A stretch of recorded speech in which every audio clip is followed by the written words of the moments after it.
Ikalabing-isa ng Pebrero nang i-report sa Camdas Police Station ng Baguio City Police Office ang pagkawala ni John Lloyd Macliing, 16 na taong binata.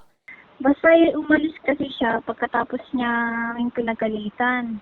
Makalipas ang 2 linggo, nahanap nila ito. Nag-stay po siya sa may bilyaran po yata. Yun pa lang naman yung ino-off niya sa amin.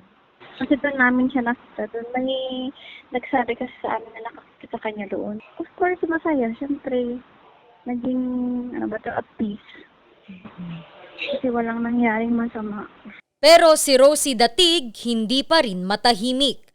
February 13 pa kasi nawawala ang kanyang anak na si Angelica, 15 taong gulang at residente ng poblasyon Buyagan, Benguet.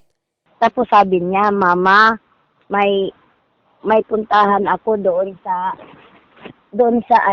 yung parang kapitbahay namin sa baba lang.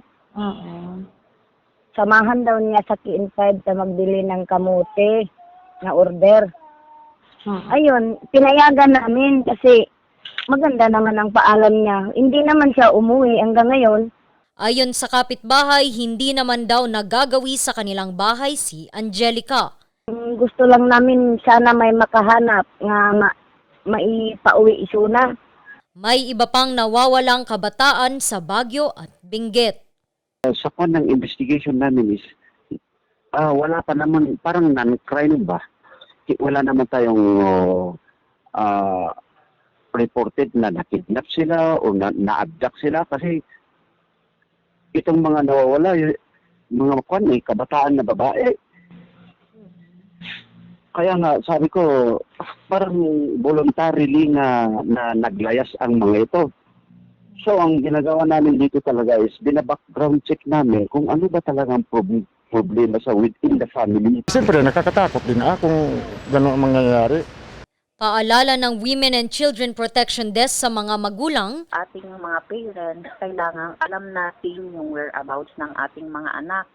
Kailangan, siyempre, yung mga animals nga, paggabi, di ba,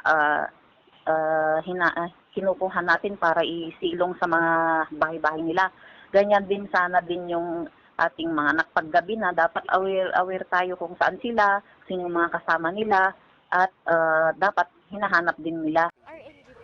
bagamat humahaba ang listahan ng mga nawawalang residente ng Baguio at Benguet, base sa mga larawang na ilalabas sa Facebook, di pa matiyak ng mga pulis kung ilan ang kabuang bilang dahil hindi lahat ay naire-report sa kanilang tanggapan. Randy Guzman para sa Luzon Headlines.